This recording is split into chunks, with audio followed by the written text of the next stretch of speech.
High, আমি বিদ্যুৎশ্রী। এটা ছিল আমাদের শান্তিনিকেতনের লাস্ট দিন, তাই আমরা প্রত্যেকে সকাল সকাল স্নান সেরে বেরিয়ে পড়েছিলাম। কারণ সেদিন আমাদের পুরো শান্তিনিকেতনটা ঘুরে দেখার ছিল। পুজো দেবো বলে আমরা প্রথমেই চলে গিয়েছিলাম কঙ্কালীতলা মায়ের মন্দিরে।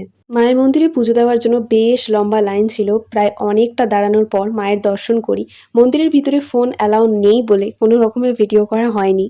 আমরা যখন যাই তখন ওয়েদারটা বেশ সুন্দর ছিল, কিন্তু হঠাৎ করে এমন মুষলধারে বৃষ্টি হলো যে আমাদেরকে অনেকক্ষণ মায়ের মন্দিরেই অপেক্ষা করতে হয়েছিল। পুজো দেওয়া কমপ্লিট করে আমরা সবাই একটু খাওয়া দাওয়া করতে চলে গিয়েছিলাম, আর এত বৃষ্টিও পড়ছিল যে বলার কথা না, কোথাও ঘুরতেও যেতে পারছিলাম না। সে কারণে আমরা একটু চা আর লুচি খেয়েছিলাম। সব কিছুর ভিডিও আর করা হয়নি কারণ আমার প্রচণ্ড খিদে পেয়েছিল।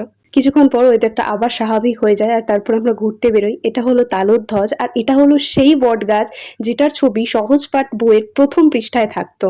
যে বটগাছের ছবি আজীবন বইয়ের পৃষ্ঠায় দেখে এসেছি, সেই বটগাছকে সচক্ষে নিজের চোখে দেখার অনুভূতিটা একদম অন্য রকমের ছিল। তারপর আমরা সবাই মিলে চলে যাই সোনাঝুরির হাটে। সেখানে গিয়ে ফার্স্টে একটু ফলের রস খেয়ে নিজের শরীর আর মনটাকে ঠান্ডা করে নিলাম। সোনাঝুরি হাট থেকে বাড়ি সবার জন্য আর কিছু কাছের মানুষের জন্য কেনাকাটা কমপ্লিট করি, আর এইসব করতে করতে দুপুর হয়ে গিয়েছিল, আর আমাদের বিকালের ট্রেনও ছিল। তারপর আমরা তিনজনে চলে যাই খাওয়া দাওয়া করতে। আর সবচেয়ে মজার ব্যাপার হলো, যে হোটেলে আমরা সেদিন খেয়েছিলাম সেখানে আমি লক্ষ্য করি ওই দোকানের ওনার আন্টিটার সাথে মমতা ব্যানার্জির একটা ছবি বাঁধানো আছে। আমি আন্টিকে জিজ্ঞেস করি যে, আন্টি, মমতা ব্যানার্জি কি আপনার দোকানে এসেছিলেন? তখন আন্টি বলেন যে হ্যাঁ, মাঝে মাঝেই নাকি মমতা ব্যানার্জি ওনার দোকানে আসেন।